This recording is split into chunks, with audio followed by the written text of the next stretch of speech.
জাহান্নামের মধ্যে দেখলাম, জাহান্নামের মধ্যে একদল দেখলাম আগুনের নদীর মধ্যে সাঁতার কাটে গো।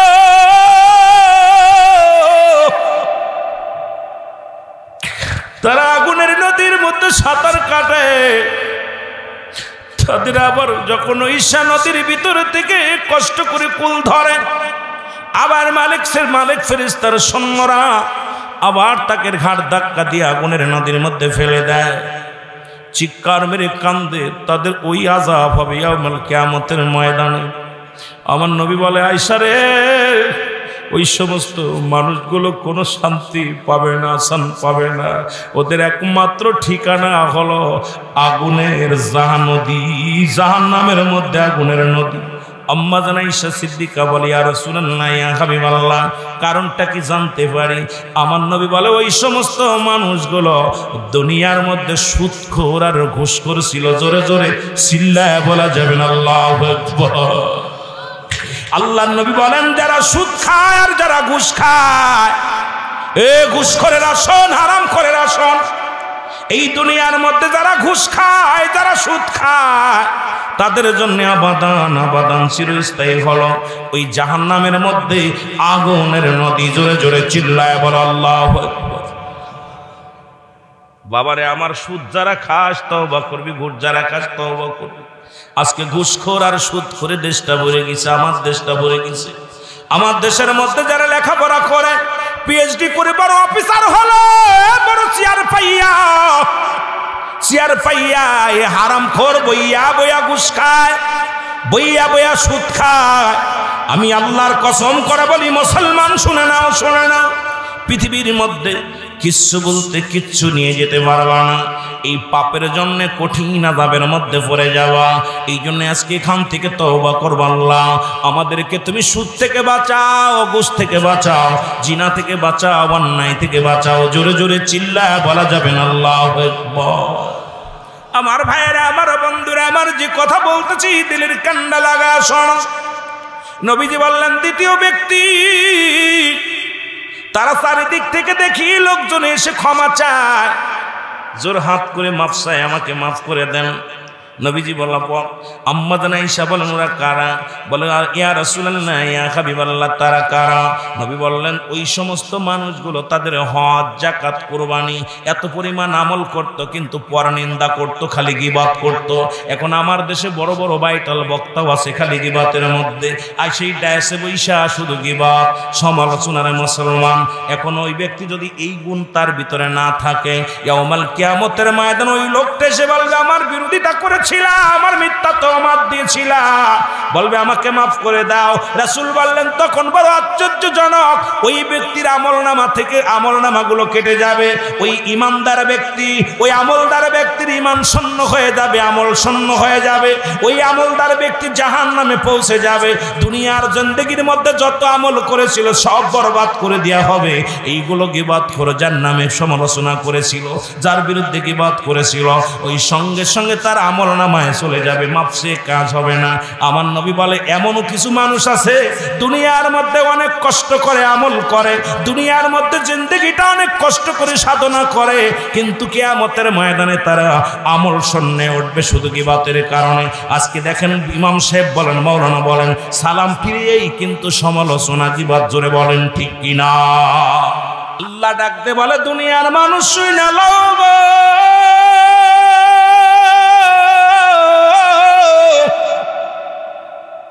এই জমিনের মধ্যে যা কিছু আছে আমি আল্লাহ কিচ্ছু বলতে কিচ্ছু রাখবো না।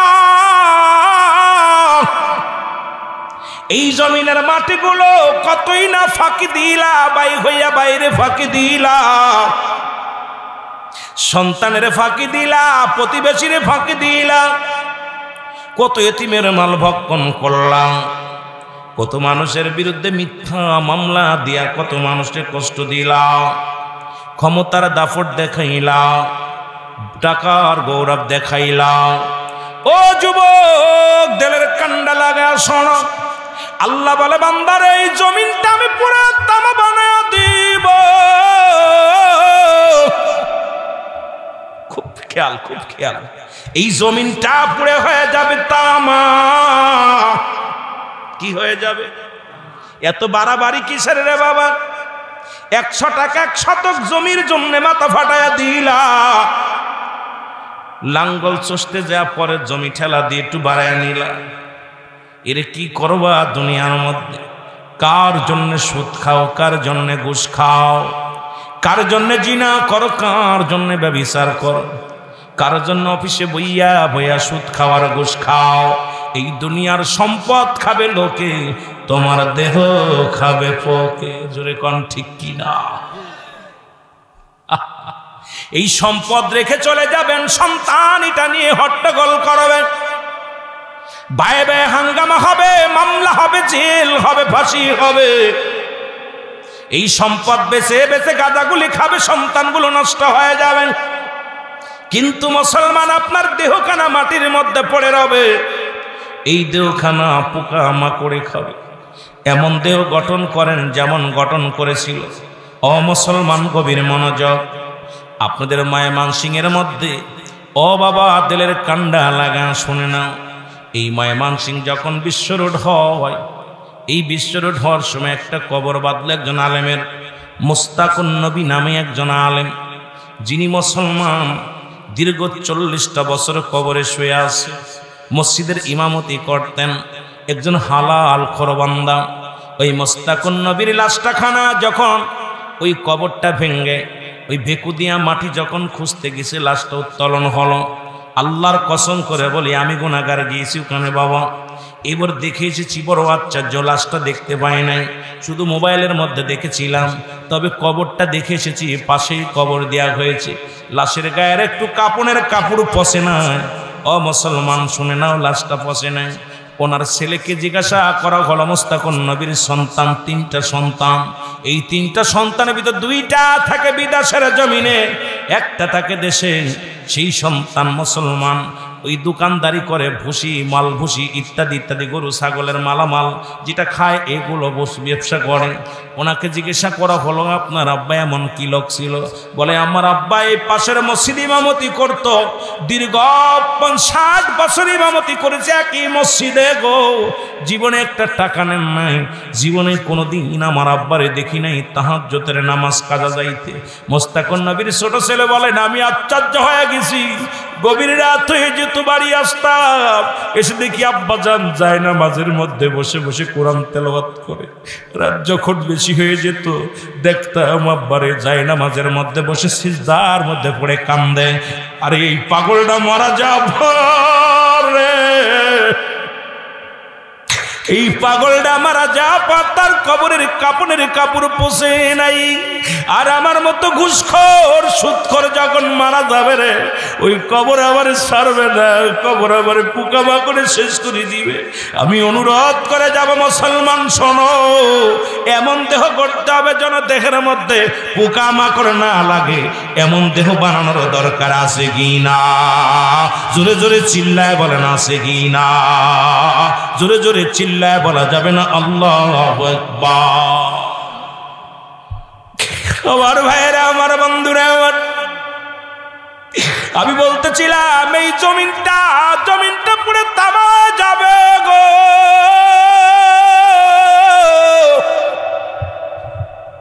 এই জমিনের মধ্যে যত পানি আছে, সমস্ত পানিগুলো পুড়ে ছাই হয়ে যাবে রে।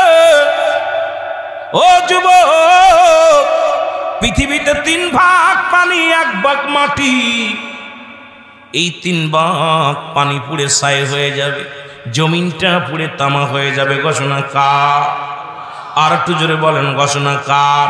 আমি রুহুল আমিনের ঘোষণা না রে বাবা, না। এই ঘোষণা হলো আমার আল্লাহ। আল্লাহ কয়, বান্দা যেদিন কিচ্ছু বলতে কিচ্ছু থাকবে না, আইরে মস্তান, 5 বছরের ক্ষমতা কই যাইব, 10 বছরের ক্ষমতা কই যাইব? ক্ষমতা পাইয়া ভুলে যাও, গরিবের হক নষ্ট করো। ও যুবক, মাতবার হইয়া অন্যায় বিচার করো, মেম্বার হইয়া মানুষের সঙ্গে বাটপারি করো, চেয়ারম্যান হইয়া ধোঁকাবাজি করো, পুলিশের চাকরি কইরাও তুমি বেইনসাফির মতো কাজ করো। হয়তো অনেকে বলতে পারেন হুজুর আমাদের বিরুদ্ধে কথা বললেন, বড় কষ্ট হয়। তবে অনেক পুলিশ আবার তাহাজ্জুদের নামাজ পড়ে বাবারে, আবার অনেকে আছে সিগারেট পর্যন্ত ঘুষ খায়। জোরে বলেন ঠিক কিনা? সবাই যে খারাপ তা না রে বাবা। তবে যাদের ভিতরে মরণের ভয় আছে, যাদের অন্তরের ভিতরে একবার কবরের চিন্তা আছে, সারাদিন না খেয়ে থাকবে, হারাম বক্ষণ করবে না। মুসলমান না খেয়ে জীবনটা দিয়ে দিবে, তবু হারাম বক্ষণ করবে না। কারণ তার অন্তরের ভিতরে ঢুকছে মরণের ভয়, তার অন্তরের ভিতরে ঢুকছে কবরের ভয়, তার অন্তরের ভিতরে ঢুকছে জাহান্নামের ভয় রে আল্লাহ। আমি যে কথা বলতেছিলাম, যেদিন কিচ্ছু বলতে কিচ্ছু থাকবে না, সেদিন থাকবে শুধু আমার আল্লাহ। আল্লাহ কয় বান্দারে সেদিন থাকবো আমি আমার নবীর ভালোবাসা নিয়ে। আমরাও থাকতে চাই আল্লাহর গোলামি করে নবীর ভালোবাসা নিয়ে। সবাই রাজি আছেন কি আছেন না? আমি বলতেছিলাম মরণের কথা। এই পৃথিবীর মধ্যে 4 জন নবী এখনো জিন্দা আছে দুনিয়ার মধ্যে। তাদের মধ্যে একজনের নাম হলো হযরত ইদ্রিস আলাইহিস সালাম, যাকে একবার ইন্তেকাল করেছেন, আবার সে দুনিয়ার মধ্যে আবার অমুসলমান জান্নাতের মধ্যে জীবিত অবস্থায় আছে। আর একজনের নাম হলো, যিনি পানির দায়িত্ব আছে, হযরত খিজির আলাইহিস সালাম। আরেকজন আছে মুসলমান শোনো, তিনি হলো পাহাড়ের দায়িত্ব আছে। এই গাজীপুরের জমিনে যদি পাহাড় থাকে, এই পাহাড়ের দায়িত্ব আছে, ওনার নাম হলো হযরত ইলিয়াস আলাইহিস সালাম। আর একজন ব্যক্তি দুনিয়ার মধ্যে জিন্দা আসবে, আমার নবীর উম্মত হয়ে আসবে, জানা আসেনি নামটা? মারহাবা মারহাবা। কি নাম? হযরত ঈসা আলাইহিস সালাম। জোরে বলেন মারহাবা। বুঝা গেছে আপনারা কিছুটা জানেন, কিছুটা জানতে পারেন মুসলমান। এই 4 জন ব্যক্তি এখনো জিন্দা আছে গো। এদের মধ্যে হযরত ইদ্রিস আলাইহিস সালামের ঘটনা অনেকে জানেন। ইদ্রিস আলাইহিস সালামকে নিয়ে অনেক ইতিহাস বর্ণনা করতে গেলে অনেক আলোচনার অনেক প্রয়োজন, কিন্তু আমি ওদিকে যেতে পারবো না। আমি আলোচনা যাব যেদিকে গেছি, কবর হাসর মিজানের দিকে। বাস্তবতা নিয়ে কিছু কথা বলবো, মা বোনদের কিছু কথা বলবো। অনেক মা বোন আছে, তাদেরকেও নিয়ে কথা বলা লাগবে। বাবার সামাজিকতা নিয়ে আলোচনা করা লাগবে। কারণ এই মহল্লার মধ্যে আজকে ইসলামী সম্মেলন প্রতিদিন করা সম্ভব নয়। 5 দিন ব্যাপী আলোচনা, এর ভিতর থেকে যেন কিছুটা বাড়ি নিয়ে যেতে পারি। আল্লাহ, যারা আজকের ময়দানে বসেছে তারা যেন ক্ষমা পেয়ে যায়। আল্লাহ, তাদের জন্য তুমি ক্ষমা করে দিও।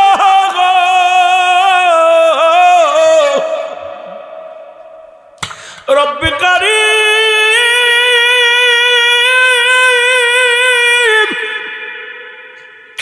এত পরিমাণ পাপ করেছি রে, এই পাপের বোঝা নিয়ে যদি কবরে যায়, জাহান্নাম ছাড়া কোনো গতি নাই। আল্লাহ আল্লাহ, আমাদেরকে তুমি মাফ করে দিও, আমাদের ভুল ত্রুটি তুমি ক্ষমা করে দিও রে মুসলমান। ইদ্রিস আলাইহিস সালাম কাল্লা ডাকতে বলে, ইদ্রিস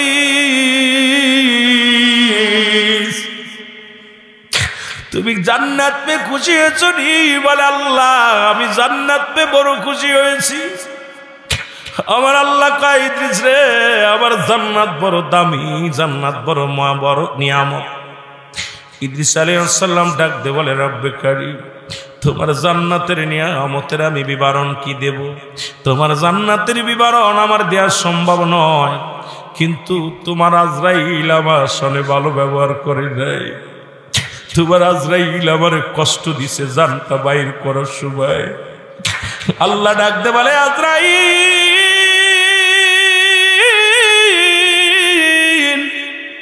যাও যাও, আমার ইদ্রিস নবীর কাছে যাও, ইদ্রিস আলাইহিস সালামের কাছে সালাম দাও, আসসালামু আলাইকুম নবী গো।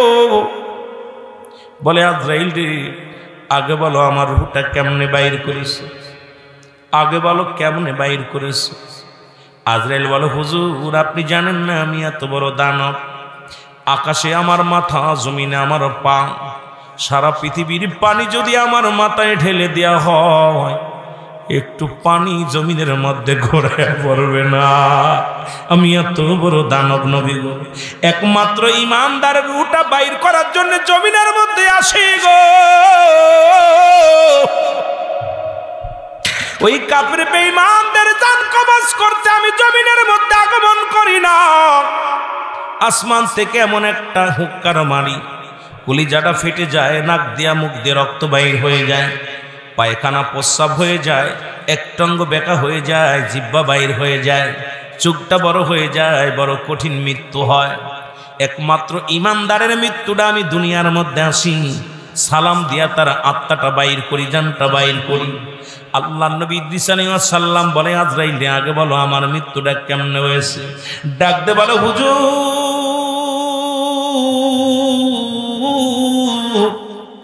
মায়ের বুকে দুধ খাইতে খাইতে সন্তান যেমনি ঘুমায়া যায়, মায়ের বুকে দুধ খাইতে খাইতে সন্তান যেমনি ঘুমায়া যায়, আপনার মৃত্যুটা নবী গো এমনি হয়েছে। ইদ্রিস আলাইহিস সালাম ডাকতে বলে, আজরাইল এই মৃত্যু যদি এত কঠিন হয়, আমি ইদ্রিস সহ্য করতে পারি না। আমার বোন বলে, আমার কলিজাটা তুমি জিন্দা অবস্থায় ছিঁড়ে নিয়ে গেছো। আমার বোন বলে, রে আমার গা থেকে গোস্তগুলো সব হাড্ডি রেখে গোস্তগুলো ছিনিয়ে নিস। আজরাইল এই সহজ মৃত্যু ইমানদারের মৃত্যু, শুনে নাও গো, ইমানদারের মৃত্যুটা হবে আটাগুলা খামির বানায়, এই খামিরের মধ্যে যদি একটা চুল পড়ে, এই চুলটা যেমন টান দিল না সে বাইর হয়ে যায়, ইমানদারের মৃত্যুটা হবে এমনি।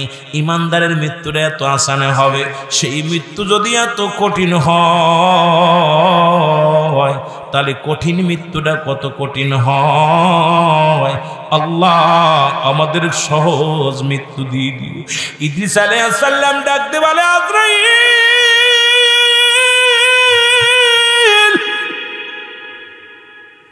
ওরে এত সহজ মৃত্যু যদি এত কঠিন হয় রে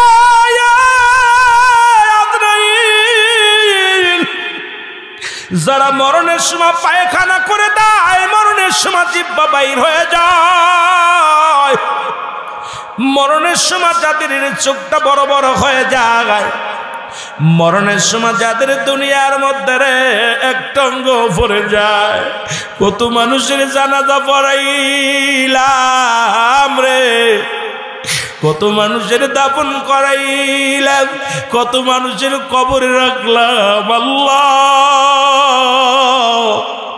কোন দিন যেন আমার লাশটা কবরে শুয়াইবে কে আসিয়া, আমার কে কসল করাইবে, কে আমারে দাফন করাইবে, কে আমারে কাফন পরাইবে রে আল্লাহ। এই দুনিয়ার মধ্যে আমাদের সকলের মৃত্যুটা আসান করে দিও। ইদ্রিস আলাইহিস সালাম ডাকতে বলে, আজরাইল রে মৃত্যু যন্ত্রণা এত কঠিন, আমি মৃত্যুবরণ করে অনুভব করতে পেরেছি। জোরে জোরে চিল্লায় বলা যাবেন আল্লাহু আকবার। এ দুনিয়ার মুসলমান,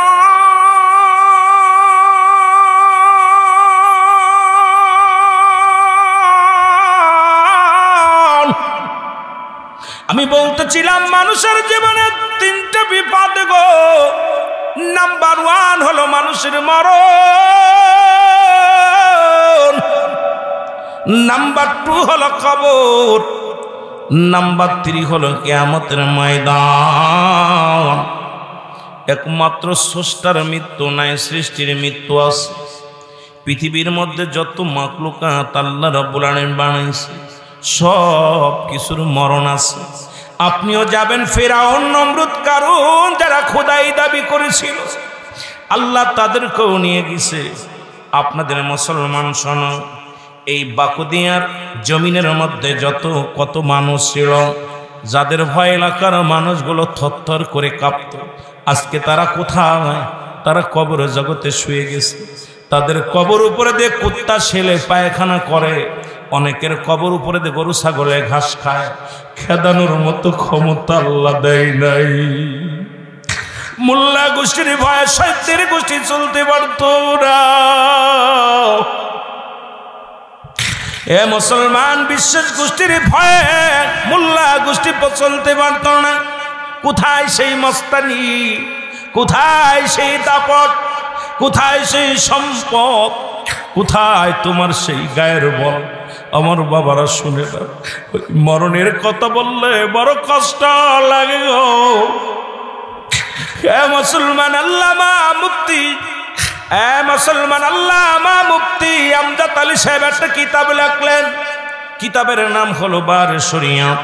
এই কিতাবের মাধ্যমে লিখতে যা বললেন, দুনিয়ার মানুষ শুনে নাও, মানুষ যখন সাধারণ মৃত্যুবরণ করে 70টা তাজা উটের গায়ের চামড়া জবাই না করিয়া উল্টো দিকে টান দিয়া সিরিয়া লবণার মরিচ লাগায় দিলে যতটুক যন্ত্রণা হয়,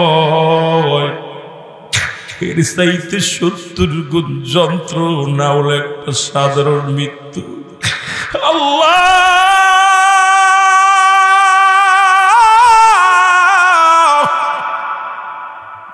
কত মানুষের দাপন করাইলাম রে, কত মানুষের কাপন পরাইলাম। ওই মরণের সময় দেখেছি পায়খানা করে দিছে, মরণের সময় প্রস্রাব করে দিছে, মরণের সময় জিহ্বাটা বড় হয়ে গেছে, মরণের সময় চোখ দুটি বড় বড় হয়ে গেছে, একটা পা বেঁকা হয়ে গেছে, হাত বেঁকা হয়ে গেছে। এই মরণটা তাদের কত কঠিন হয় রে বাবা।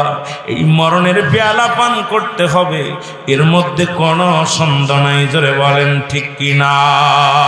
এখন যদি এই আলোচনা করি, বাংলাদেশের 90% আলেম আমরা ধরা পড়ে যাব।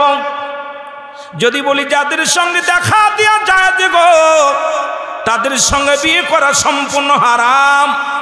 যাদের সঙ্গে দেখা দেওয়া হারাম, তাদের সঙ্গে বিয়ে করা জায়েজ। এখন শরীয়তের দৃষ্টিতে বেগানা নারী চেয়ারে দেখা হারাম। কোন দিকে তাকাইবেন? আজকে অসংখ্য ওলামা ইকরাম আমরা পাপের মধ্যে, গোনার মধ্যে ডুবতে আসি রে মুসলমান। এই সমস্ত গোনা দরকার, মাফের দরকার আছে কি না? এর মিথ্যা বলা কবিরা গোনা, নামাজ ছেড়ে দেয়া কবিরা গোনা। এই সমস্ত গোনা যদি মাফ করাইতে চাও, আল্লামা কুতুবী রাহমাতুল্লাহ বয়ান করে, দুনিয়ার মানুষ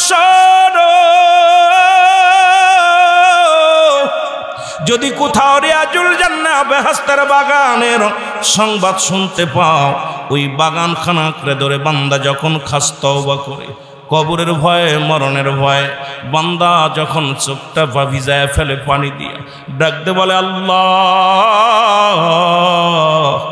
জীবনের শেষ মাহফিল, ডাকতে বলে আল্লাহ, জীবনের শেষ রাত, আল্লাহ, জীবনের শেষ সময় গো আল্লাহ। কারণ কিয়ামত পর্যন্ত আর কোন নবী আইব না, কিয়ামত পর্যন্ত তওবার দরজা খোলা। বান্দা যখন কবরের ভয়ে, জাহান্নামের ভয়ে বান্দা যখন খাস তওবা করে আল্লাহ বলে ডাক দেয়, আমার আল্লাহ রব্বুল আলামিন বান্দার জিন্দেগির সমস্ত গুনাহ মাফ করে দেয়। জোরে বলা যাবে না সুবহানাল্লাহ? ও দরদি বন্ধু, সুবহানাল্লাহ বাড়ি যায় বলেন। কারণ গুনাহ মাফের একটা পূর্ব সুযোগ খবরটা পৌঁছায় দিলাম। এরপর সুবহানাল্লাহ বলেন, এত আস্তে বকিলের মতো রে মুসলমান। কারণ গুনাহগুলো মাফের একটা সুযোগ পাইলাম। প্রতি বছর 5 দিন ব্যাপী মাহফিল কানা হয়। এরপরও যদি কাফাসিয়ার মানুষ গুনার মধ্যে থাকে, আমি মনে করি তার কপাল মন্দ। জোরে বলেন ঠিক কিনা? মানুষের মৃত্যু হয় 2টা টাইমে গো, একটা হলো রাতের বেলা, একটা হলো দিনের বেলা। জোরে বলেন ঠিক কিনা? 2টা টাইমে মানুষের মরণ হয়। ও দুনিয়ার মুসলমান শুনে নাও, দিন শুরু করেছি, মৃত্যু বরণ করি নাই। রাত শুরু করে প্রায় 10টা বাজতে চলল, এখনো মৃত্যু বরণ করি নাই। রাত শেষ করতে পারবো কেউ বলতে পারি না, কখন যে কি হয়ে যায় কেউ বলতে পারি না। এ মুসলমান, পৃথিবীর মধ্যে আসার একটা সিরিয়াল আছে যার কোনো সিরিয়াল নাই। দেখা যায় বাবার কাঁধে সন্তানের লাশ,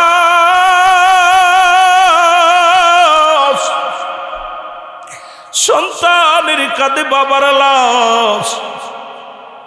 এই দাদার কাঁধে নাতির লাশ, নাতির কাঁধে স্বর্ণ মুসলমান দাদার লাশ। ওই লাশ বহনকারী ব্যক্তি জানে লাশটা কত ভারী। বাবারে জিগাইবেন সন্তানের লাশ কত ভারী। বাবা বলবে দুনিয়ার মানুষ শোনো, আমি বেঁচে থাকতে সন্তানের লাশ কাঁধে নিছি। এত ভারী মানুষ, এত ভারী ভারী জিনিস পৃথিবীর মধ্যে আমি আর কাঁধে নিই নাই। মুসলমান শুনে নাও, শুনে নাও। সুতরাং রাত শুরু করেছি, দিন শুরু করেছি, রাত শেষ করার দিন শেষ করলাম। রাত শুরু করেছি, শেষ হয়ে যাবে। এই জন্য মানুষের যেহেতু দুইটা টাইমে মরণ হয়, আমার সাথে একটু তওবা করেন। যেহেতু নবীদের দরজা বন্ধ, আল্লাহ যেন তওবাকারীর কবুল করেন। মাহফিলে আসবো যেন মাসুমের মাসুম হইয়া বাড়ি যাইতে পারি। ও দরদি বন্ধু শুইনা লাও, এই মাহফিলে দুইটা জিনিস পাওয়া যাবে, একটা রহমত, একটা হলো গজব গো। আমরা রহমত নিয়ে যাব, আল্লাহ যেন আমাদের মাফ করে দেয়, আমাদের মুর্দাগানকেও যেন মাফ করে দেয়। এই মাহফিল বিনোদন নয়, মাহফিল কোন নাটকের মঞ্চ নয়, মাহফিল খানা কোন গানের মঞ্চ নয়, মাহফিল হলো চোখের পানি ফেলানোর মঞ্চ, শিক্ষণীয় বিষয়, আকীদার বিষয়ে। মুসলমান শোনো, এখান থেকেও যদি গুনাহ জড়াইতে না পারি, আমি মনে করি কপাল মন্দ। জোরে জোরে চিল্লায় বলেন ঠিক কিনা? সবাই আমার সঙ্গে তওবা করেন। আস্তাগফিরুল্লাহ রব্বি মিন কুল্লি যামবিন ওয়া আতুবু ইলাইহি লা ইলাহা ইল্লাল্লাহু মুহাম্মাদুর রাসূলুল্লাহ। আশহাদু আন লা ইলাহা ইল্লাল্লাহু ওয়াহদাহু লা শারীকা লাহু আশহাদু আন্না মুহাম্মাদান আবদুহু ওয়া রাসূলুহু। জোরে জোরে চিল্লায়া বলা যাবে না আল্লাহু আকবার। আল্লাহ রাত শুরু করেছে নামাজ দিয়া, দিন শুরু করেছে নামাজ দিয়া গো। দিনের শুরু হলো মুসলমান ফজর। এখন বাংলাদেশি ওয়াজ শোনা নফল বন্দেগি, ওয়াজের ময়দান ভরে যায়, মসজিদ বড় না বড় কষ্ট হয় রে মুসলমান। মসজিদে গেলে দুই কাতার, এক কাতার মুসল্লি হয়, কিন্তু মাহফিলের ময়দান মানুষ এমন ফল পড়ে, কয় মাহফিলের ময়দানে হাজার হাজার জনগণ হয়, কিন্তু মসজিদে মুসল্লি পাওয়া যায় না। কিন্তু মুসলমান, তুমি কেমনে নবীর উম্মত বলে দাবি করো? কেমনে তুমি আল্লাহর গোলাম বলে দাবি করো? ও মুসলমান, দিনের শুরু হলো ফজর, 2 রাকাত সুন্নাত নামাজ তুমি আদায় করলা, সঙ্গে সঙ্গে তুমি হয়ে গেলে আমার নবীর প্রেমিক। এবার 2 রাকাত ফরজ নামাজ আদায় করলা, সঙ্গে সঙ্গে তুমি হয়ে গেলে আমার আল্লাহর গোলাম। যদি দিনের মধ্যে তোমার মরণ হয়, তুমি হবে আমার রাসূলের প্রেমিক, আল্লাহর গোলাম। জোরে জোরে চিল্লায়া বলা যাবে না সুবহানাল্লাহ? এখন যদি বলি ভাইজান, কজন মানুষ নামাজ আদায় করেছেন ফজরের সালাত? বলবেন হুজুর ঠান্ডার মধ্যে উঠতে পারি না। ও যুবক, আরে আগামীকাল বাঁচবো কেউ গ্যারান্টি দিতে পারি না, কারণ এখনই মৃত্যুবরণ হয়ে যেতে পারে, মালাকুল মউত আসতে পারে। মানুষের 3টা বিপদ। নাম্বার 1 হলো মানুষের মরণ,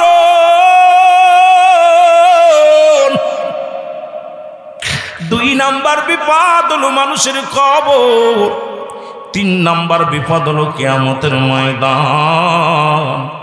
আল্লাহ আমাদের প্রতিটা বিপদ থেকে উদ্ধার করে গো আল্লাহ।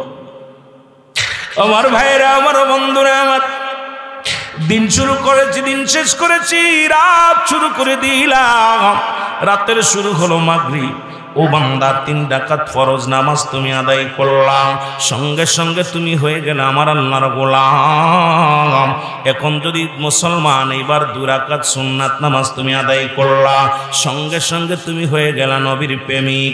রাতের মধ্যে যদি মারা যাও, কত মানুষ ঘুমের ঘরে মারা যায়, জনমের গম ঘুমায়া গেছে গো।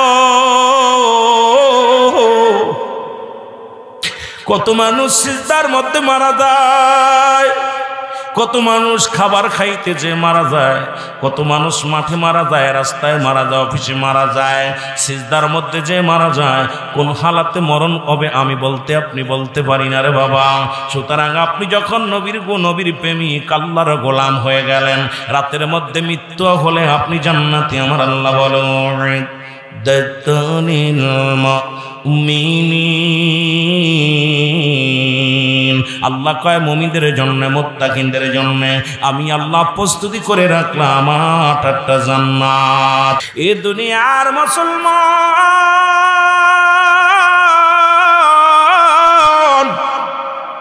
ওদিকে একটু পরে যায়। নবী বললেন সাহাবীরা রে, তোমরা কি আমি নবীর সঙ্গে জান্নাতে যেতে চাও? ও বাবা, কে কে নবীর সাথে জান্নাতে যেতে চান একটু হাত দুখানা তুইলা দেখান। নারায়ে তাকবীর, নারায়ে তাকবীর। জান্নাতে যেতে চাই কি চাই না? এর রাসূল বললেন কোন ব্যক্তি যদি 5 ওয়াক্ত নামাজ সময় মতো আদায় করে, একটু কবরে যাওয়ার আগে একটু হিসাব করে আসি নামাজের দিকে। যেহেতু মুসলমান কাফের এবং মুসলমানদের মধ্যে পার্থক্য হলো নামাজ। এই নামাজের ওয়াজ আপনাদের কি করব? এই ওয়াজটা করার দরকার ছিল ইহুদি নাসারা খ্রিস্টানদের কাছে, আজকে মুসলমানদের কাছে করা লাগে। আজকে মুসলমানেরা নামাজের প্রতি খুব গুরুত্ব দেয় না রে মুসলমান। অনেক এলাকার মধ্যে দেখা যায় শুধু বাজার ঘাটে গেলে আসরের নামাজ, যে ব্যক্তি আসরের নামাজ জামাতের জন্য পাগল হয়ে যায়, বাড়ি এসে সেই ঈশার নামাজ জামাত তো দূরের কথা, নামাজই পড়ে না। জোরে বলেন ঠিক কিনা? এই লোক দেখানো মুসল্লিদের অভাব নাই, জোরে বলেন ঠিক কথা কয় না? অসংখ্য আছে বাজারের দিনে দেখবেন এমন একটা অবস্থা।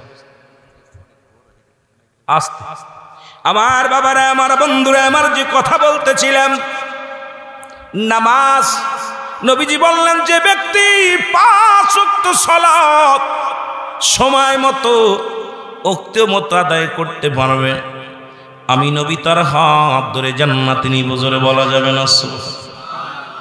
নবীর একজন সাহাবী সব চাইতে গরিব, নাম হলো আব্দুল্লাহ আনসারী। জোরে বলা যাবেন আল্লাহ।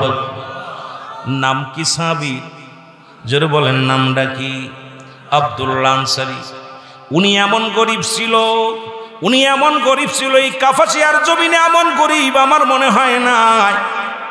আমার মন বলে বাংলাদেশে এমন কোন গরিব নাই। ওই সাহাবীর মধ্যে এত গরিব সাহাবী বাংলাদেশে আর কেউ নাই। ও দুনিয়ার যুবকেরা, দিলের কান্ডা লাগা আসো।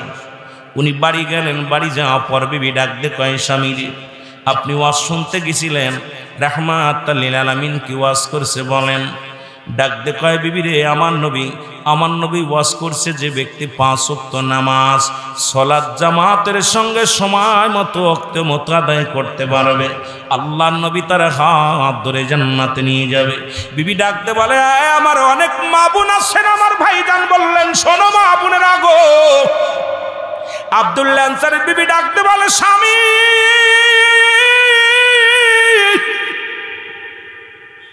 জীবনে আপনার কাছে দামি কাপড় চাই না, কোন সম্পদ চাই না রে, কোন বালাখানা চাই না, বাড়ি চাই না, গাড়ি চাই না। যেহেতু আপনি আমার স্বামী, আপনি আমাকে একটু সুযোগ করে দিবেন, আমিও যেন 5 ওয়াক্ত নামাজ সময় মতো আদায় করতে পারি। কেমন নবীর সাহাবীদের বিবিগণ ছিল গো। আর আমরা বাড়িতে গেলে কয় বিবি কয় কি আনছো, আর সাহাবীদের বিবিরা কয় কি ওয়াজ শুনে আইছে। আজকে যখন বাড়ি যাবেন, যাদের বিবি আসে নাই সেই বিবিগুলো মনে করবে মুসলমান দুনিয়ার মধ্যে উত্তম বিবি গো। জিগাইবে আপনার স্বামী গো, সালাম দিয়া আসসালামু আলাইকুম প্রাণের স্বামী।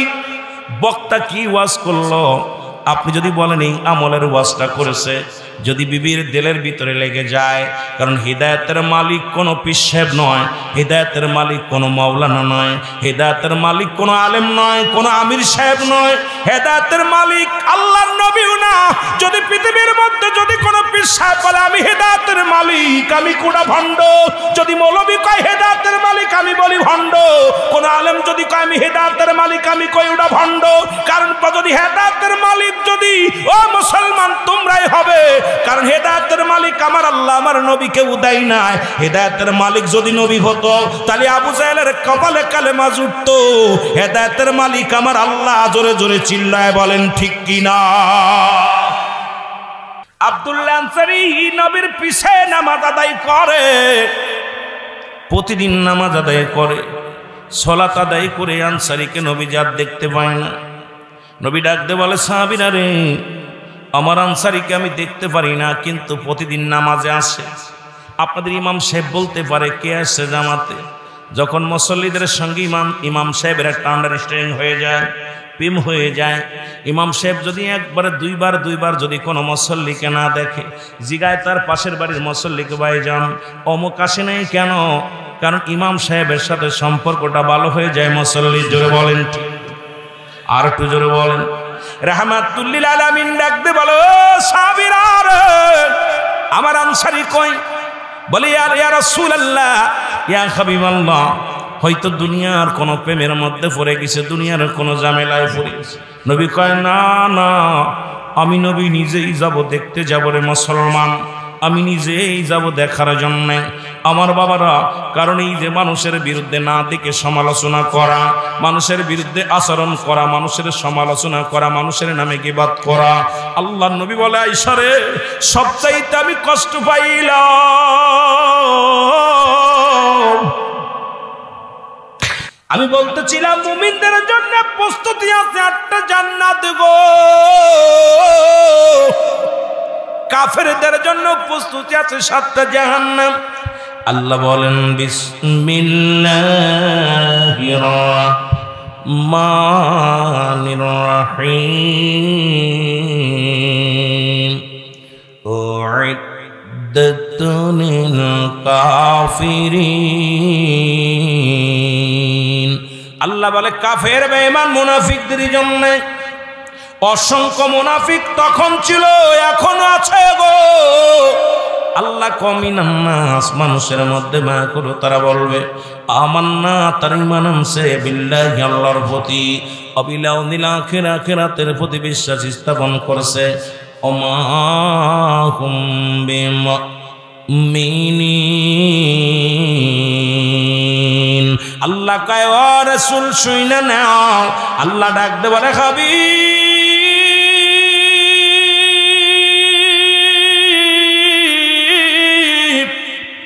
ওই মানুষের মধ্যে বেঈমান আছে গো। আমার বাবার এখনো আমরা আছি, সবাই জানি মরণ হবে, সবাই জানি কবরে শুইতে হবে, সবাই জানি হিসাব হবে, সবাই জানি রে মুসলমান কিয়ামত হবে, সবাই জানি হাসরের ময়দান উত্তোলন হবে। জানি কি জানি না? জোরে বলেন, জানি কি জানি না? কিন্তু জানি, তারপরও মানি না। ওয়াজ বাড়ি নিই না, ওয়াজ এখন বাড়ি নিই না। ওয়াজ যেখানেই ওয়াজ করি সেখানেই আলোচনা রেখে যায়, যেখানে শুনি ওখানে নিই না। আমার বাবারা শুনে নাও, এই জন্য আগের যুগে মসজিদ ছিল কাঁচা, মানুষের ইমান ছিল ফাঁকা। এখন মসজিদ হয়েছে ফাঁকা, মানুষের ইমান ফাঁকা। ও মুসলমান শোনো, আলেমের অভাব নাই, ওয়াজের অভাব নাই, আজকে বক্তার অভাব নাই। অভাব হলো শুধু আমলের। এত বক্তা বাড়ছে সমাজের মধ্যে, এত রং বিরঙ্গের বক্তা বাড়ছে, কিন্তু ইমান বাড়ে নাই। বক্তার ভিতরেও তাসিন নাই, শ্রোতার ভিতরেও তাসিন নাই। বক্তাও বেনামাজি, শ্রোতাও বেনামাজি। বক্তাও মুসলমান, জুলুম খর গুলুম খর। এ বক্তার কথার মধ্যে কোনো ই নাই। মুসলমান শুনে নাও, আজকে যতই বক্তা বাড়ছি মুসলমান শোনো, আজকে সমাজ কেন পরিবর্তন হয় না? আজকে জাতি কেন পরিবর্তন হয় না? কারণ আমার কথাই কেন তাসির হয় না? একটাই কারণ হলো, আমি যেটা বলি সেটা নিজেই মানি না রে মুসলমান। এই কারণে আমার শ্রোতাদের ভিতরে প্রেম জাগে না। যদি আমি সেটা মানতাম, আমার শ্রোতাদের ভিতরে প্রেম জাগতো। জোরে জোরে বলেন ঠিক কি না? আর একটু জোরে জোরে চিল্লায় বলেন ঠিক কি না? আইরে রং বিরঙ্গের বক্তা বাইর হয়েছে। এই বক্তাগুলো আমি আশ্চর্য হয়ে যাই মাঝে মাঝে, নিজেও চিন্তা করি এমন একটা জামানায় বক্তা হয়েছি, এই জামানা কবরে যেতে পারবো। অধিকাংশ আলেম, 3 শ্রেণী আলেম ইয়াউমাল কিয়ামতের ময়দানে আল্লাহ রাব্বুল আলামিন তাদেরকে ছুঁড়ে মারবে, একদম ফেরেশতারা ছুঁড়ে মারবে তাদেরকে, জান্নাতের সীমানায় যাবে না।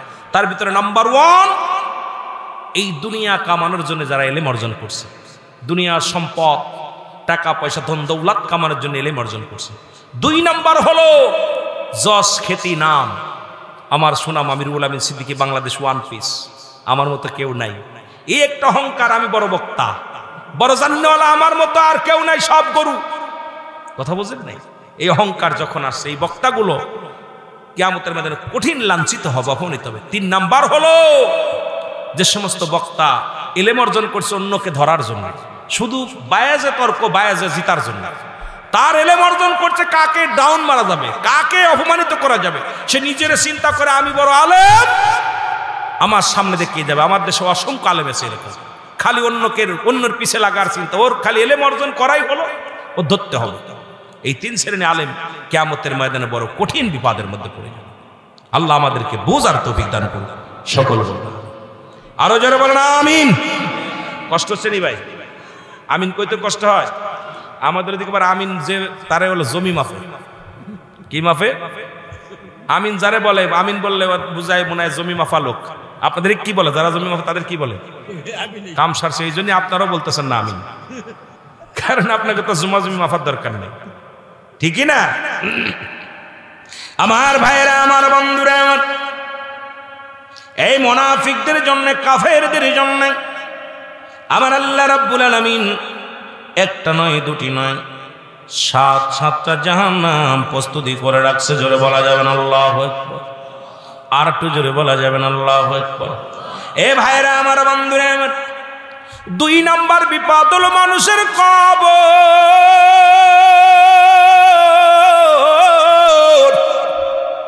থাকি সারাদিন মরণের আলোচনা করে শেষ করতে পারবো না, আর মরণের কোন আপটুড আলোচনা হয় না।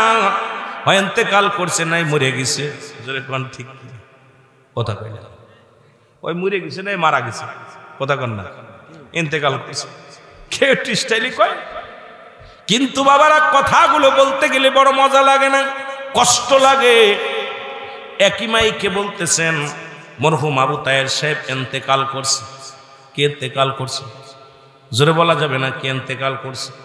জনাব মোহাম্মদ আবু সালেহ সাহেব ইন্তেকাল করছে। ইন্না লিল্লাহি ওয়া ইন্না ইলাইহি রাজিউন। আল্লাহু আকবার। একটু আস্তে কইতে না, বাড়ি যে কইবেন আল্লাহু আকবার বলেন না। আবার এই জবান দিয়ে বলতেছে মরহুমের জানাজার নামাজ আগামীকাল কলেজ ময়দানে সকাল 10টায় অনুষ্ঠিত হবে। এ মৌলবী, তোর কি চিন্তা হয় না? তোর নাম পরিবর্তন হয়ে গেল। নামটা বলল রুহুল আমিন ইন্তেকাল করছে। দ্বিতীয়বার রুহুল আমিনের নাম বলে না, কয় মরহুম। কথা কন না, আপনাদের আবার নাম ধরে কয়, নাম ধরে কয়নি। কি কয়? হুমায়ুন আহমেদ ইন্তেকাল করছে, ইব্রাহিম হোসেন ইন্তেকাল করছে। এখন কয় ইন্তেকাল ইব্রাহিমের জানাজার নামাজ অমুক সময় অনুষ্ঠিত হবে। না বাবা, নামটা পরিবর্তন, কয় মরহুমের জানাজার নামাজ। তাহলে বোঝা গেল ইমাম সাহেব মাইকে আইসিয়ে সেকেন্ডের মধ্যে তোমার পরিবর্তন করে দিছে নাম। রুহুল আমিনার নাম নাই, হয়ে গেছে মরহুম। কথা কন না। তাহলে আপনার জিন্দেগি হলো কি, এটা বোঝার দরকার আপনার আমার, যে আপনি দুনিয়া থেকে এখনো লাশটা বিদায় করে নয়, এখনো উপরে আছেন, তাই নাম পরিবর্তন। কবরে গেলে সবাই বলে যাবে, কেউ আপন থাকবে না। এর বন্ধু নাই রে, বান্ধব নাই রে কবরে, বলো বন্ধু না, বান্ধব নাই রে খবরে। কেমনে থাকিব গো আমি সেইখানে, আরে কেমনে থাকিব রে আমি সেই। ছেলে মেয়ে খাদবে লাশের পাশে ওর ছেলে মেয়ে খাদবে আমার লাশ ধরে, কেউ হবে না সঙ্গের সাথী কবরে, বলো কেউ হবে না সঙ্গের সাথী। বন্ধু নাই রে বান্ধব নাই রে কবরে, বলো বন্ধু না বান্ধব নাই রে কবরে, ওই কবরে থাকবো একলা কেমনে, বলো ওই কবরে থাকবো একলা। আহা, কেউ নাই রে যে জায়গা। এ আমার ভাইরা, আমার বন্ধুরা, আমার কবর বলতে বুঝায় মানুষের মৃত্যুর পর থেকে শুরু করে গো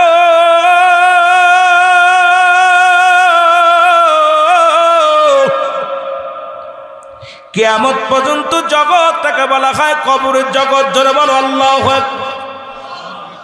আর একটু জোরে বলো আল্লাহু আকবার। বাবারে আমার, ওই কবরে শোয়ানোর পর একজন ফেরেশতা আসবে, নাম জানা আছে? নামটা কি? আরো জোরে বলেন, নামটা কি?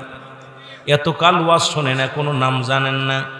মুনকার নেকির পরের সাবজেক্ট আপনার কবরে শোয়ানোর সঙ্গে সঙ্গে একজন ফেরেশতা আসবে, তার নাম হলো নোমান ফেরেশতা। নাম কি? ও আলেমরা শুনে নাও, সারা জীবন শুনছো কবরের ভিতরে মুনকার নেকির আইব, কিন্তু তার আগে একজন ফেরেশতা আগমন করবে। আপনার রূহটা দিছে আমার আল্লাহ রাব্বুল আলামিন। বাবার এই জন্য তুয়াজের ময়দানে যে শিখতে হয়, শিক্ষার ময়দান, এখানে আনন্দের ময়দান নয়, গানের ময়দান নয়। আগে বললাম এই ময়দানে আসবেন কিছু শিকার জন্য, এখান থেকে কিছু নেওয়ার জন্য আসতে হবে। এই ময়দানে এত কষ্ট করে ঘুম কামাই করে বসে আছেন, বিনোদন নেওয়ার জন্য নয়, এখানে আসবেন গুনাহ মাফের জন্য। জোরে বলেন ঠিক কিনা? আর একটু জোরে জোরে চিল্লায় বলা যাবে না ঠিক কিনা? কারণ মদিনার মাটু মাটি, বাংলাদেশের মাটু মাটি, মদিনার মাটি গায়ে লাগলে গুনাহ ঝরে যায়, বাংলাদেশের মাটি গায়ে লাগলে চুলকানি রোগ হয়। মুসলমান মদিনার পাথরে চুমা দিলে গোনা ঝরে যায়। বাংলাদেশের পাথরের মধ্যে আপনাদের কাপাসিয়া, এই না গাজীপুরের পাথরের মধ্যে, রেল স্টেশনের পাথরের মধ্যে চুমা দিলে প্রস্রাবের গন্ধ পাওয়া যায়। এখন মাটিতেও বেশ কম আছে, মুসলমান পাথরে পাথরে বেশ কম আছে। আরে আগামী দিন যখন সকাল মাহফিল শেষ হয়ে যাবে, তখন যদি কোনো ব্যক্তি বলে জান্নাতের বাগান, তাকে বলবেন পাগল। আজকে রিয়াজুল জান্নাহ বেহেশতের বাগান, আগে হলো বেহেশত, তারপরে হলো বাগান। আম গাছ, জাম গাছ, বেদেনা গাছ, জলপাই, যত ফল আছে, ফলের পরিচয় গাছের নাম হয়েছে রে মুসলমান, ফলের গুণে গাছের পরিচয়। তদ্রুপ রিয়াজুল জান্নাহ বেহেশতের বাগান, আগে হলো বেহেশত, তারপর হলো বাগান। আর জান্নাতের বাগানে জাহান্নামীরা বসতে পারে না, জান্নাতের বাগানে বসবে জান্নাতীরা গো। এই জন্য এই বাগানটা হলো রিয়াজুল জান্নাহ বেহেশতের বাগান। এই বাগানের যত দাম মুসলমান, আগামীকাল যখন এটা হবে খেলার মাঠ, এখানে হবে ফুটবল ময়দান। কিন্তু আজকে কোরআন হাদিসের খাতিরে ময়দানের নাম হয়ে গেছে রিয়াজুল জান্নাহ বেহেশতের বাগান। জোরে জোরে চিল্লায় বলেন মারহাবা। আর একটু জোরে। জায়গার দাম বাড়ছে ব্যক্তির গুণে, ব্যক্তির জন্য জায়গার দাম বাড়ছে আজকে কোরআন হাদিস আলেমদের খাতিরে। আজকে মাহফিল সাজিয়েছে যারা, ওলামা ইকরাম আসছেন, কোরআন হাদিসের কথা বলবে, জায়গার কত দাম জানেন? এই জায়গাটার নাম হলো রিয়াজুল জান্নাহ বেহেশতের বাগান। সুবহানাল্লাহ বলেন না? আরো জোরে, আরো জোরে। আরে জান্নাতীরা, এই ময়দানে যত ফায়দা আছে, এটা বাইরে এত ফায়দা নাই। এই জায়গাটার যত হাকিকত, বাইরে এত হাকিকত নাই। অধিকাংশ মানুষ ইয়াউমাল কিয়ামতের ময়দানে জান্নাতের দরজা খুঁজবে, পাবে না। তখন ফেরেশতারা বলবে, তোমরা কি দুনিয়ার জান্নাত দেখো নাই? বলে সেটা আবার কোন ডাহা, সেটা আবার কোন হালুয়া? কয় দুনিয়ার মধ্যে উলামা একরাম যেখানে কোরআন হাদিসের আলোচনা করতো ওটাই জান্নাতের বাগান। সুবহানাল্লাহ বলেন, আরো জোরে আরো জোরে। কিন্তু কপাল পোড়া মানুষ, যদি বলা হতো হই হই কাণ্ড রই রই ব্যাপার, আসিতেছে এক ঝাঁক ডানা কাটা পরি, নাসিবে কিনা কোমলা সুন্দরী, ইনশাআল্লাহ, ঠিক কিনা? কথা কয় না কেন? এই ময়দানে মানুষ ধরতো? কথা কন। গাজী কালুর গান হইলেও ধরতো না। কারণ আমার দেশের মানুষ কেন যেন ইসলাম থেকে অনেক পিছিয়ে গেছে। আর এর একটাই কারণ হলো আমাদের বক্তাদের কারণে। আমি সবসময় বক্তাদের দুর্নাম দিই এই জন্যে যে আমাদের এই মতের বিনিময়, চিন্তা কর উলামা সাহেবা শোনার মতের লগে আমার মত মিলবে না। আরে মাওলানা, প্রাইমারিতে এক বিদ্যা, হাই স্কুলে এক বিদ্যা, কলেজে এক বিদ্যা। এই জন্য অ্যারিস্টটল, সক্রেটিস বই লেখাবার বলছে নো দাইসেলফ, নিজেকে নিজে চিনতে হবে। মানারাফান নফস, নিজের নফসকে চিনতে হবে। কালবু সালিম, আত্মাকে প্রসিদ্ধ করতে হবে। কিন্তু আমার দেশের সবাই জাতজাড্ডা পরেরটা চিন্তা করে, খালি সমালোচনা। নিজের নিজে তুমি কে? আমি রুহুল আমিন কে?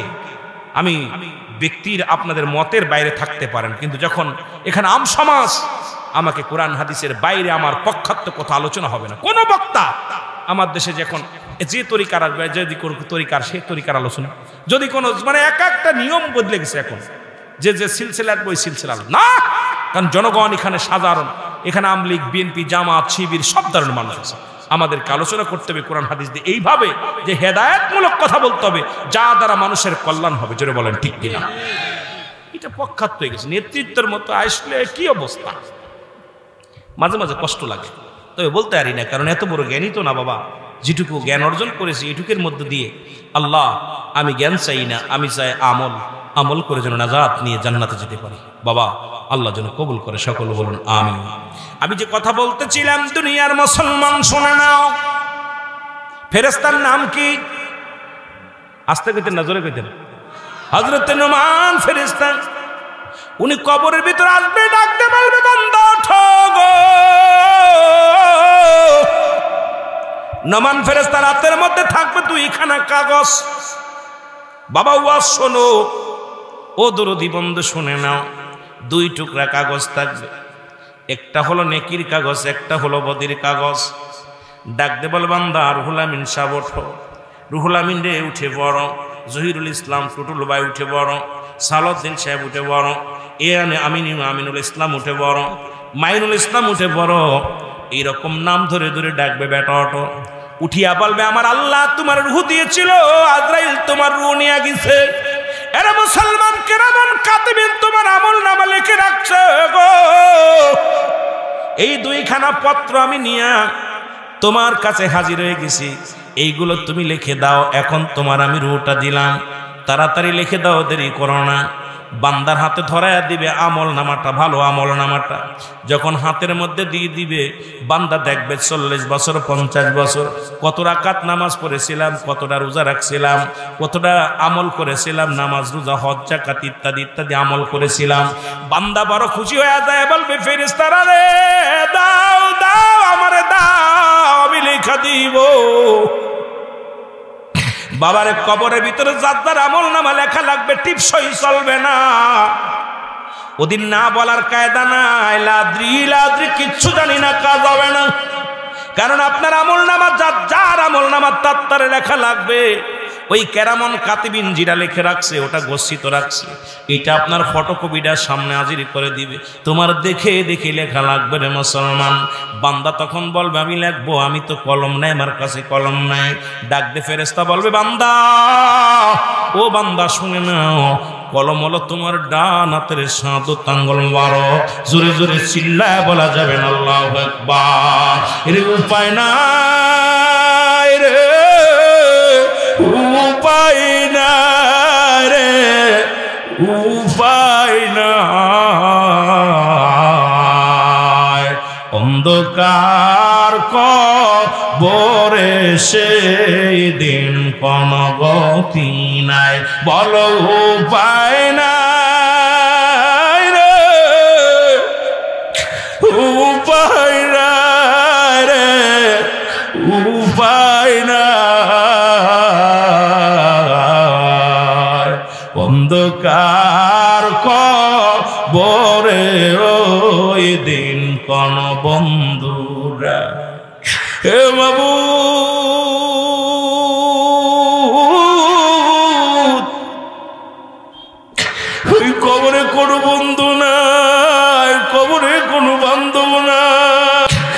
জিব্রান ফেরেশতা ডাক দিয়ে বলবে রুহুল আমিন তাড়াতাড়ি লিখে দাও।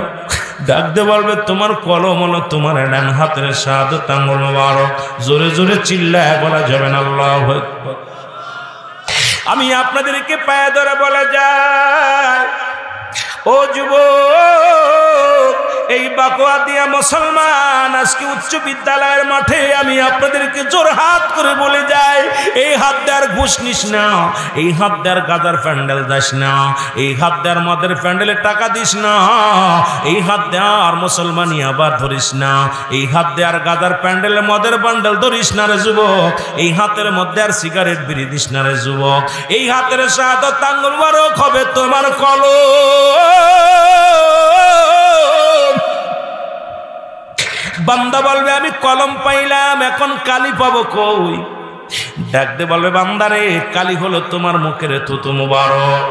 আমি আমার বাবাদের পায়ে ধরে বলে যাই, মায়ের পেটে যখন ছিল তোমার এই মায়ের নাভির সঙ্গে নাভিটা সেট করে দিছে, এই কুরক্ত খাওয়া তোমার 10 মাস 10 দিন গর্ভে রাখছে আমার আল্লাহ, এই মুখ দিয়ে তোমারে নাপাক পানি খাওয়াই নাই। ও যুবক, তোদের পায়ে ধরে বলে যাই, এই মুখের মধ্যে গাজায় টান দিস না, এই মুখ দিয়ে মদের প্যান্ডেলে যাস না, মদ খাস না, এই মুখ দিয়ে বিড়ি খাস না রে যুবক। হিন্দুরা মরে গেলে 7 গুলিতে দেয় আগুন, 2.5 গুলি দিয়ে দেয় মুখে আগুন, আর আমার যুবকেরা, আমার বাবারা দাড়িগুলো পেকে গেছে, দেয় 7 বেলা দেয় আগুন। এর ওই বিড়ির মধ্যে যখন টান মারিস রে যুবক, আমার আল্লাহ বড় কষ্ট পায়। ওই মুখের মধ্যে আগুন, জাহান্নামের মধ্যে আগুন পাবি, বিড়ি পাবি না রে যুবক। আমি তোদের পায়ে ধরে বলে যাই, এই মুখের থুতু মুবারক যদি নষ্ট হয়ে যায় রে, যদি কালি নষ্ট হয়ে যায়, কেমনে তুই লিখবি? এই জন্য মুখ দিয়ে কাউকে গালি দিস না, মুখ দিয়ে কাউকে কষ্ট দিস না, এই মুখের মধ্যে হারাম লাগাস না, আরাম খাস না, এই মুখ দিয়ে হারাম কোনো জিনিস বক্ষণ করিস না রে যুবক। তোদের পায়ে ধরে যায় বলে যায়, আমি গুনাহগার, হয়তো জীবনের শেষ মাহফিল হয়ে যেতে পারে, আপনারও জীবনের শেষ মাহফিল হয়ে যেতে পারে। আল্লাহর দরবারে ফরিয়াদ করবেন, আল্লাহ এতদিন মুখের ভিতরে যত বিড়ি গাঁজা ইয়াবা দিয়েছি, আজ থেকে আর দিব না, এই মুখের মুখটা পবিত্র রাখবো। আল্লাহ মুখের থুতু মোবারক হবে যেহেতু কালি, এই কালিটা পবিত্র রাখতে চাই কি চাই না? এর যারা রাখতে চান একটু হাত দুখানা তোলেন।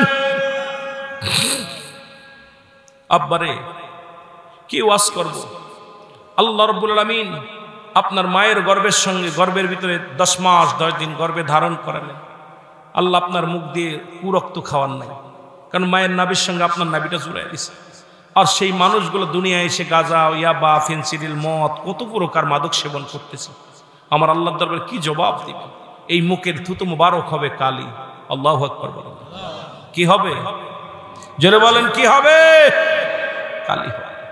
আমার আব্বারা পায়ে ধরে বলে যায়, মুখ দিয়ে কাউকে কষ্ট দিও না, এই মুখ দিয়ে কাউকে কষ্ট দিও না, মুখ দিয়ে কাউকে গালি দিও না, মুখটা তুমি পবিত্র রাখো। আমার আল্লাহ পাক ফেরেশতা যেমনি বানাইছে, আমার আল্লাহ এমনি তোমার বানাই না। এই জমিন যেমনি বানাইছে আমার আল্লাহ, এমনি তোমারে বানাই নাই। ও মুসলমান, জিন জাতি যেমনি বানাইছে এমনি তোমারে বানাই নাই। পাহাড় যেমনি বানাইছে আমার আল্লাহ এমনি তোমারে বানাই নাই। জমিন যেমনি বানাইছে আমার আল্লাহ এমনি তোমারে বানাই নাই। আমার আল্লাহ কয়, বান্দারে আমি তোরে বানাইছি আমার কুদরতি হাত দিয়া রে। আল্লাহু আকবার। আরে ফেরেশতাকে হুকুম দিছি, ফেরেশতা হয়ে গেছে। জিন জাতিকে হুকুম দিছে, জিন জাতি হয়ে গেছে। যত মাখলুকাত আমি হুকুম দিছি আর হয়ে গেছে গো। ও বান্দা, আমি তোরে বানাইলাম শুধু আদরের হাত দিয়া, আমার এই কুদরতি হাত দিয়া। আর সেই হাত দিয়া আমার আল্লাহ মুখমণ্ডলটারে বানাইলো। আরবিতে বলে ফেস, মানে ফেস মানে আরবিতে বলে ফাহমুন, ইংলিশে বলে ফেস, বাংলায় বলে মুখমণ্ডল। এত সুন্দরভাবে আমার আল্লাহ বানাইলো আপনার মুখমণ্ডলটা। এই মুখের মধ্যে দিয়া কেমনে তুমি বিড়ি সিগারেট দাও, এই মুখের মধ্যে তুমি কেমনে গাঁজা প্যান্ডেলের মধ্যে বসরে আব্বা। আমি আপনাদেরকে বলে দেয়, এর মধ্যে কেন হারাম ঢুকাও? ওই সুদের টাকার কারবার কারবার, ঘুষের টাকার কারবার গুলো খাইবারে আব্বা এই মুখটা পবিত্র রাখো, আল্লাহর আদালতে বাঁচতে পারবা, নয়তো বিপদের কোনো শেষ থাকবে না। জোরে বলো আল্লাহু আকবার। এরে বান্দা বলবে আমি কালি পাইলাম, এখন কাগজ পাবো কই রে? ওরে মানুষ মারা গেলে 3 টুকরা কাপড়ের কাপড় দেয়া হয় গো। কয় টুকরা কাপড়ের কাপড় দেয়া হয়? 3 টুকরা কাপড়ের কাপড় দেয়া হয়। এর প্রথম কাপড়ের কাপড়খানা খুলে নেবে ফেরেশতায়। খুব ধৈর্য ধরে শোনো বাবা, মন দিয়া শোনো, এর হাকিকত, কাপড়ের হাকিকতটা শুইনা নাও। এই একখানা প্রথম কাপড়ের কাপড়খানা খুইলা নিয়া ডাক দে বলবে বান্দা তুমি লেখো। সেকেন্ডের মধ্যে লেখা হয়ে যাবে, মিনিটের মধ্যে। এ মুসলমান, বলতে দেরি লিখতে দেরি নয় রে, ভালো আমলটা লেখা হয়ে যাবে। বান্দার হাত থেকে কাপড়ের কাপড়গুলো ছিনিয়ে নিবে, আবার দ্বিতীয় কাপড়খানা টান্দে খুলিয়া নিবে, নিয়ে বল বান্দা লেখো। এবার ওনার আমলের ভিতর ধরাইয়া দিবে দুনিয়ার জিন্দেগির মধ্যে কত জায়গা গাঁজা খাইছো, কত তো নামাজ ছেড়ে দিছো, কোন জায়গা কোন মহিলা নিয়ে আড্ডা মেরেছিল, কোন নারীর সতীত্ব নষ্ট করেছিল। ওরে নামাজ ছাড়িয়া দিয়া ঘুরে বেড়াইছিল, বন্ধু বান্ধব নিয়ে তুমি গাদার প্যান্ডেলে গিয়েছিল, কত মানুষের হক নষ্ট করছো, মানুষকে কত কষ্ট দিছো, কারে মারছো। এর 80 বছরের জিন্দেগির মধ্যে সব তোমার সামনে হাজির। বান্দা বলবে আমি এগুলো করি না, না স্বীকার যাবে। আরে আল্লাহর ফেরেশতা নুমান ডাকতে বল বান্দা আজকে না স্বীকার যে কোনো লাভ নাই রে, লাভ নাই। এর বান্দা শোনো,